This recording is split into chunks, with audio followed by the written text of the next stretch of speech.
अस्सलाम वालेकुम दोस्तों। आज तक हमें एक ही बात सिखाई गई कि इंडिया हमारा विरासती दुश्मन है और इंडिया पर हमने हमला करना है, उसको अपने कब्जे में लेना है और उसके अलावा हमने कश्मीर भी इंडिया से आज़ाद करवाना है। आज हम देखेंगे क्या हम इस पोजीशन में हैं कि हम इंडिया का मुकाबला कर सकें। इंडिया का मुकाबला करने की बजाय क्या हम इस काबिल भी हैं कि इंडिया पर हमला कर सकें। अगर किसी मुल्क ने किसी के ऊपर हमला करना हो तो उसकी इकोनॉमिक सिचुएशन ज़रूर देखी जाती है। अपनी इकोनॉमी को स्ट्रॉन्ग किए बगैर किसी के ऊपर हमला भी नहीं कर सकते और आप इस तरह से स्टेबल भी नहीं रह सकते। इस वक्त पाकिस्तान का जीडीपी 341 बिलियन डॉलर्स है और इंडिया का जीडीपी तो आप छोड़ दें, बल्कि आप अगर एक इंडिया की एक कंपनी भी देख लेना, इंडिया की एक कंपनी है टाटास ग्रुप ऑफ कंपनीज, तो उनका जो कलेक्टिव उनकी इनकम है वो है 365 अरब डॉलर्स। तो पाकिस्तान की स्टेट का जीडीपी और इंडिया की जो एक कंपनी की इनकम है वो भी पाकिस्तान से ज़्यादा है। तो अगर अभी भी आप ये कहते हैं कि हमें इंडिया का मुकाबला करना है या इंडिया पर हमला करना है, तो अब तो आई थिंक ये मुमकिन नहीं है। अगर दोस्तों हम इस कंपनी का हिस्टोरिकल बैकग्राउंड देखें तो ये कंपनी इंडिया में सबसे पहले 1868 में कायम हुई और मतलब इतने साल होने के बावजूद भी ये कंपनी वहां पर काम कर रही है। इसका मतलब क्या है? इसका मतलब ये है कि वहां पर इतनी ज्यादा पॉलिटिकल स्टेबिलिटी है। ठीक है, कम से कम पाकिस्तान से तो कहीं अच्छा है, वो कहीं अच्छा है।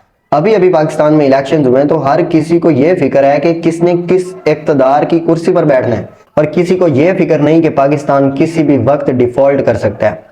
ठीक है, किसी को यह फिक्र नहीं। हमने कर्जे लिए और उन कर्जों से बजाय इसके कि हम इंस्टीट्यूशन से ठीक करते या एजुकेशनल पॉलिसीज बनाते, इदारे बनाते, यूनिवर्सिटीज बनाते, कॉलेजेस बनाते, हॉस्पिटल्स बनाते, हमने वो सारा का सारा पैसा अपनी मिलिट्री पे लगा दिया, हमने हथियारों को खरीदने पे लगा दिया। अब आप मुझे बताएं, हमारे पास एटम बम तो है, क्या वो एटम बम पाकिस्तान की इकोनॉमी को ठीक कर सकता है? क्या वो एटम बम पाकिस्तान की इकोनॉमी को ठीक कर सकता है? कभी भी नहीं कर सकता ना। हमने एटम बम का क्या करना है? हमारे लिए, किसी भी कंट्री के लिए उसकी अहम होती है उसकी इकोनॉमी। अब जापान के पास क्या एटम बम है? कुछ नहीं है ना। तो उनकी इकोनॉमी ठीक है, इकोनॉमी स्टेबल है, उनकी आवाम भी खुश है। तो हमारे यहाँ प्रॉब्लम क्या है? हमें सबसे पहले तो ये सोच अपनी खत्म करनी पड़ेगी कि हमने इंडिया का मुकाबला करना है, हमने इंडिया से कश्मीर को आजाद करवाना है। आप इंडिया से कश्मीर इस तरह से आजाद करवाएंगे? हमारे यहाँ पॉलिटिकल स्टेबिलिटी नहीं है। हालत ये हो चुकी है कि अब कोई कंपनी या कोई कंट्री पाकिस्तान के अंदर इन्वेस्टमेंट करने के लिए तैयार नहीं है। क्यों इन्वेस्टमेंट नहीं करते? क्योंकि उनको पता है कि वहां पर पॉलिटिकल स्टेबिलिटी नहीं है और अनसर्टेनिटी इतनी ज्यादा है। मेरे भाइयों, मैं आपको क्या बताऊं, अब कोई भी पाकिस्तानी ये नहीं कह सकता, ये दावा नहीं कर सकता कि 1 घंटे के बाद पाकिस्तान में आटे की कीमत ये होगी या पेट्रोल की कीमत ये होगी। मतलब अनसर्टेनिटी इतनी ज्यादा है कि हमें मतलब इन चीजों का पता ही नहीं होता कि कभी भी इनके रेट्स अप हो सकते हैं, कम हो सकते हैं। अनसर्टेनिटी इतनी ज्यादा है। अब कहने का मकसद ये है कि कौन सी कंपनी ऐसी हो जो पाकिस्तान में इन्वेस्टमेंट करने के लिए तैयार हो। अब जाहिर सी बात है कोई भी इन्वेस्टमेंट नहीं करेगा। उसकी वजह यह है कि अगर हमने अपना घर भी लेना हो तो हम उधर का एरिया देखते हैं कि एरिया कैसा है। हम सबसे पहले देखते हैं कि वहां पर किस जहनियत के लोग रहते हैं, उसके बाद हम अपना घर लेते हैं। तो इतनी बड़ी कंपनीज ने, इतने बड़े कंट्रीज ने अगर कहीं पर इन्वेस्टमेंट करनी है तो उन्होंने उधर की पॉलिटिकल स्टेबिलिटी देखनी होती है। उन्होंने देखना होता है कि वहाँ के सियासतदान कैसे हैं, अदालतें कैसी हैं, उनके इंस्टीट्यूशंस जो हैं वो कैसे काम कर रहे हैं, कितनी आज़ादी है वहाँ पर। तो यहाँ पर हर चीज़ का बेड़ा गर्क हो चुका है, हमारे इदारों का।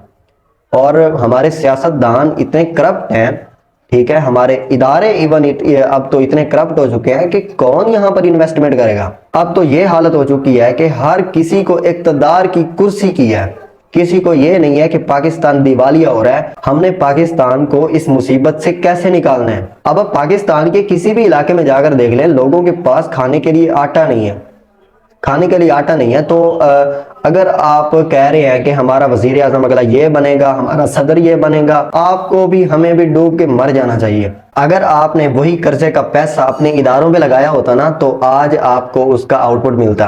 अगर आपने मिलिट्री या हथियारों पर इसलिए पैसा लगाया था कि हम इंडिया को जो है इंडिया के ऊपर हमला करेंगे या हम इंडिया को क्रॉस कर जाएंगे, तो अभी तो हालत ये हो चुकी है कि हम इंडिया में एक कंपनी उसको भी हम क्रॉस नहीं कर सकते। हमारी ये हालत हो चुकी है कि हमारा मुल्क किसी भी टाइम डिफॉल्ट कर सकता है। आपको दोस्तों एक इंटरेस्टिंग चीज बताऊं, अगर आपके पास लाखों में भी आर्मी है ना, तो अगर आपकी इकॉनमी ठीक नहीं है इसका मतलब आप सेफ नहीं है। आपने अपने बॉर्डर्स पे अगर कितनी ही आर्मी खड़ी कर दी हो, इसका मतलब अगर आपकी इकॉनमी ठीक नहीं है इसका मतलब आप सेफ नहीं है। अब हालात चेंज हो गए हैं। अब ऐसा नहीं है कि आप कोई पुराने जमाने में रहते हैं। अब IMF है, अब वर्ल्ड बैंक है। अब दोस्तों आपको मैं एक अंग्रेजों की स्ट्रेटजी बताता हूं कि उन्होंने हमारे जैसे जो कंट्रीज हैं, इंडिया हो गया, पाकिस्तान हो गया, उनको कैसे कंट्रोल करके रखा हुआ है। दोस्तों हिस्ट्री में तो आपको पता ही होगा कि बरतानिया की कॉलोनीज हुआ करती थी, उसको कॉलोनियल इंपीरियलिज्म कहा जाता था। तो इस टाइम कॉलोनीज तो नहीं है, लेकिन उन्होंने एक और तरीकाकार अपनाया। उन्होंने अपनी स्ट्रेटजी को तब्दील किया।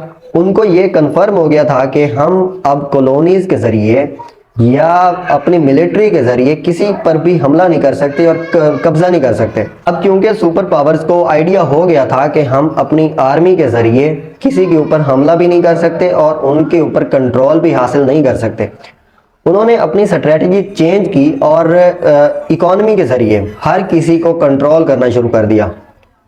इस वक्त हम किसके कंट्रोल में हैं? हमारी अगर इकोनॉमी खराब है, हमने अगर IMF का कर्जा देना है, इसका मतलब हम किसके कंट्रोल में हैं? अगर आपको ये लगता है कि हमारे कैंडिडेट्स असेंबलियों के अंदर मौजूद हैं और इकोनॉमिक पॉलिसीज उन्होंने बनानी है, तो ऐसा बिल्कुल नहीं है। हमारे मुल्क की जो इकोनॉमिक पॉलिसीज होती हैं वो हमें IMF तय करके देता है कि आपके पास इन चीज़ों की ये प्राइसेस होंगी।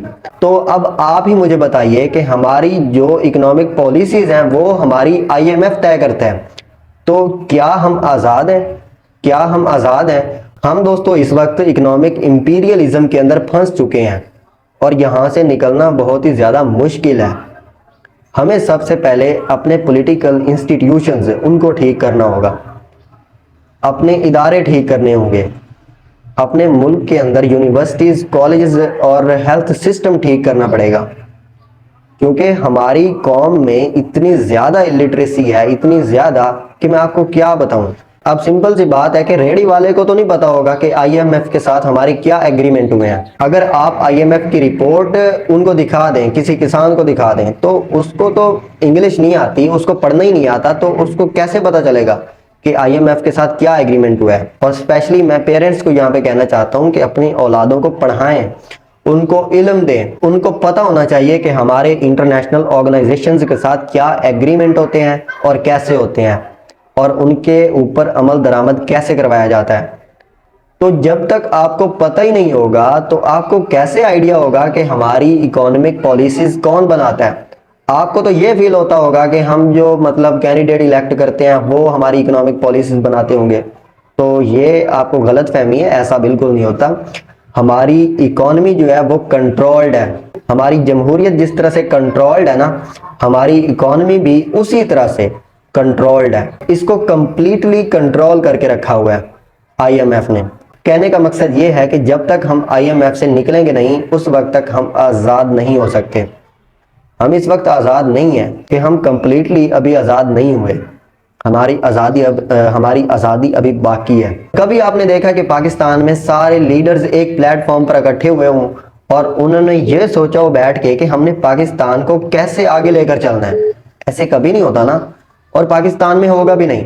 हर बंदे को यहाँ पर इक़्तिदार का लालच है। अब यहाँ से निकलने का दोस्तों हाल ये है कि हर किसी को इकट्ठे होना चाहिए।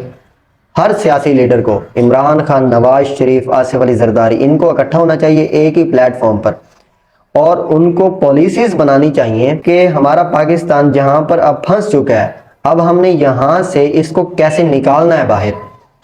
इनको अब ये नहीं होना चाहिए कि यार इलेक्शंस ठीक नहीं हुए, अब इसको फ्री एंड फेयर कैसे करना है। तो इलेक्शंस आपके फ्री एंड फेयर हो ही नहीं सकते। आप खुदारा अपने मुल्क के लिए कुछ सोचें। अभी आप किसी टीवी चैनल को भी ओपन कर लेना तो हर सियासी लीडर एक दूसरे के ऊपर मजाक कर रहा है, एक दूसरे के ऊपर मजाक बना रहा है कि इमरान खान ने ये कह दिया जी, उधर से इमरान खान कहेगा कि जनाब आसिफ अली जरदारी ने यह कह दिया। तो ये क्या है, कोई भी पाकिस्तान के बारे में सोच ही नहीं रहा कि यार हमने इसकी इकोनॉमी कैसे ठीक करनी है या इसको हमने कैसे आगे लेकर चलना है। Okay, thank you.